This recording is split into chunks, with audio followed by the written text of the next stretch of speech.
지난 3년간의 팬데믹 동안 여러분은 하루에 몇 시간이나 마스크를 썼습니까?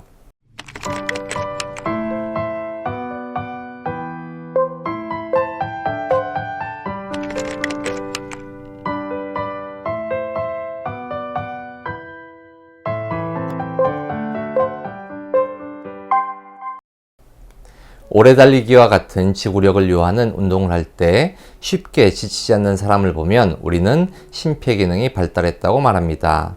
장시간 운동 능력을 유지하기 위해선 신체에 충분한 양의 산소를 지속해서 공급해야 하고 심장과 폐는 그 일을 직접 담당하기 때문입니다.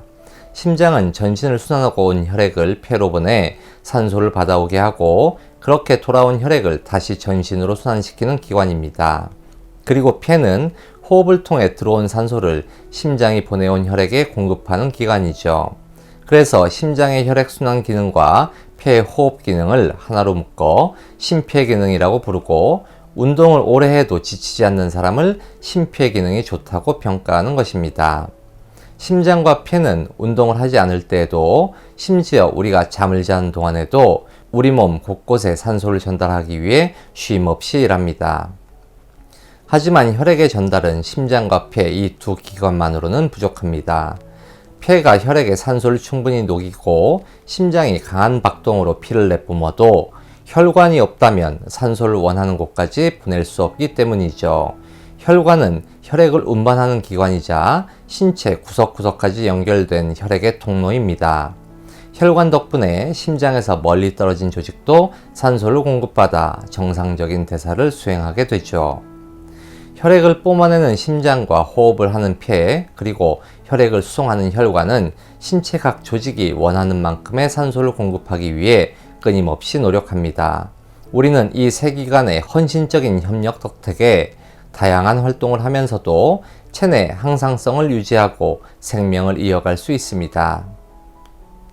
운동을 하면 에너지 생산을 위한 산소 소비가 증가하므로 근육 등 운동에 참여하는 조직의 산소 요구량 또한 많아집니다.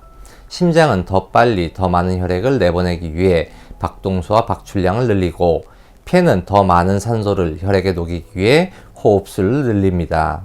혈관은 산소 요구량이 많은 조직으로 가는 노선의 직경을 넓혀서 더 많은 혈액이 지나갈 수 있도록 길을 터줍니다. 이것이 우리가 운동할 때 호흡이 가빠지고 심장이 쿵쾅거리는 이유이며 근육이 힘을 쓸 수 있는 원리입니다. 굳이 운동하지 않아도 심장과 폐, 혈관이 어려움을 겪는 경우가 있습니다. 산소가 부족한 고산지대에 오르거나 코골이가 심해 호흡에 어려움을 겪을 때, 그리고 마스크에 의한 호흡 저항으로 공기의 출입이 감소했을 때도 심장과 폐, 혈관은 스트레스를 받고 원활한 산소 공급을 위해 평소와는 다른 노력을 기울입니다. 운동을 할 때는 조직의 산소 소비가 증가하여 산소에 대한 수요가 증가한 경우지만 고산병과 수면무호흡증 그리고 마스크를 쓴 경우는 외부에서 들어오는 산소의 양이 감소하여 조직으로의 산소 공급이 줄어든 경우입니다. 예를 들어 전자는 가족 구성원 중 과소비를 하는 사람이 있어 돈이 부족한 경우이고, 후자는 가장의 수입이 줄어 가족 구성원이 소비할 수 있는 돈 자체가 부족한 경우라고 할 수 있습니다.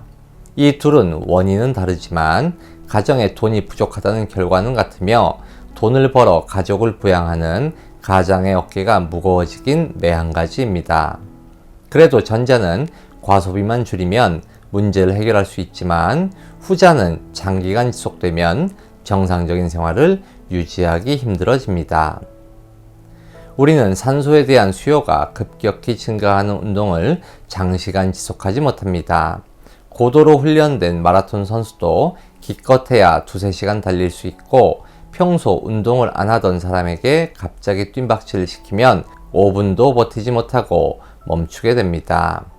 이렇듯 수요 증가에 의한 산소 부족은 한계에 도달하기 전에 우리 스스로 운동을 멈춰 산소가 부족한 저산소 스트레스에서 벗어납니다. 이에 반해 산소 공급이 서서히 줄어드는 경우는 운동을 하는 것만큼의 숨가쁨을 느끼지 못합니다. 그래서 저산소 스트레스를 스스로 벗어나려는 사람은 많지 않죠. 몸에 산소가 덜 들어와도 불편하지 않으면 괜찮은 것 아니냐고 반문할 수 있습니다. 하지만 우리가 불편을 느끼지 못한 사이에도 심장과 폐, 혈관은 스트레스를 받으며 산소 부족을 극복하기 위해 온갖 노력을 기울입니다. 장기간 저산소증이 지속되면 심장과 폐, 혈관의 노력으로 위기를 극복하는데도 한계가 옵니다. 가장의 수입이 줄면 가족 구성원이 지출을 줄여 생계를 유지하듯 우리 몸도 불필요한 대사를 줄여 산소 부족에 적응합니다. 하지만 이 또한 단기간 사용할 수 있는 임기응변일 뿐 근본적인 대책이 되지 못합니다. 그래서 결국 저산소증이 지속되면 산소를 받아들이고 운반하는 심장과 폐, 혈관은 서서히 병들기 시작합니다. 가장 먼저 피해를 보는 기관은 호흡을 담당하는 폐입니다. 산소와 이산화탄소를 교환하는 폐포에 산소가 부족하면 아무런 병원체의 개입 없이도 염증과 부종이 발생합니다. 이렇게 시작된 염증은 혈전과 동맥경화, 폐고혈압을 유발하여 심장과 혈관의 문제를 일으키고 전신으로 확산되죠. 대중은 염증이 세균이나 바이러스 등 병원균에 의해 유발된다고 생각하는 것 같습니다. 하지만 병원균은 염증을 유발하는 여러 원인 중 하나일 뿐 저산소증을 비롯하여 인체에 스트레스를 가하는 모든 환경이 염증을 유발할 수 있습니다. 많은 어르신들이 관절염으로 고생하지만 그 원인을 세균이나 바이러스에서 찾지 않는 것도 같은 이유입니다. 대중은 염증이 곧 질병이며 없애야 할 대상으로 생각하지만 사실 염증은 인체에 가해진 유해한 조건에 대한 적응 반응이며 동시에 다양한 환경적 스트레스를 극복하기 위한 노력입니다. 그래서 염증을 억제하려는 시도가 오히려 회복을 지연시켜 염증을 장기간 끌고 가는 원인이 되기도 하죠.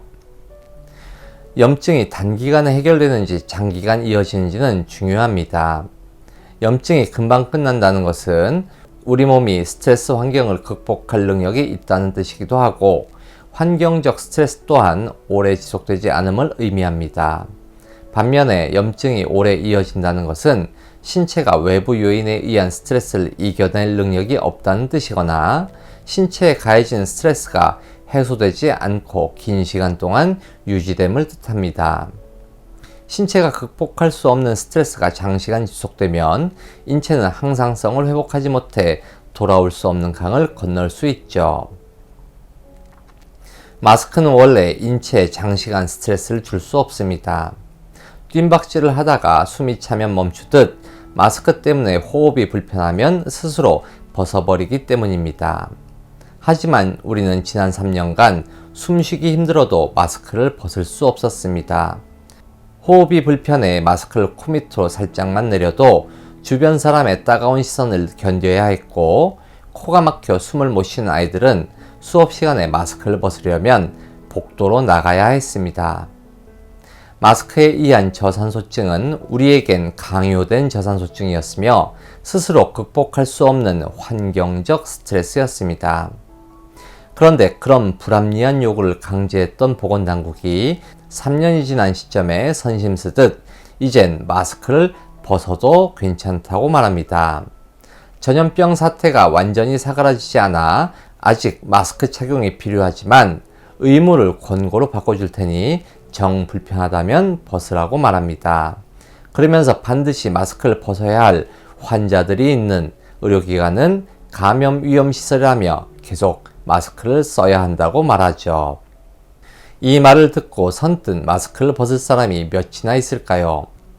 이런 말은 3년간 국민의 심장과 폐, 혈관을 훼손하고 그 피해를 모두 혈압, 당뇨, 심장질환, 폐질환 등 환자의 기저질환과 눈에 보이지 않는 바이러스 탓으로 돌린 이들이 할 수 있는 말이 아닙니다.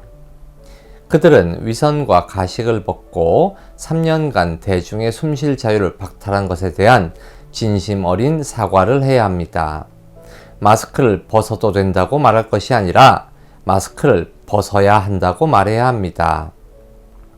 기저질환자에게는 정상적인 호흡은 질병의 회복에 꼭 필요하고 장시간의 마스크 착용은 지병을 악화시킬 수 있으니 마스크를 벗으라고 말하고 일반 시민에게는 마스크를 장시간 착용하는 것은 심폐기능을 손상시킬 수 있으니 마스크 착용을 자제하라고 말해야 합니다. 이 일을 결정한 관료들에게 묻고 싶습니다. 지난 3년간의 팬데믹 동안 여러분은 하루에 몇 시간이나 마스크를 썼습니까?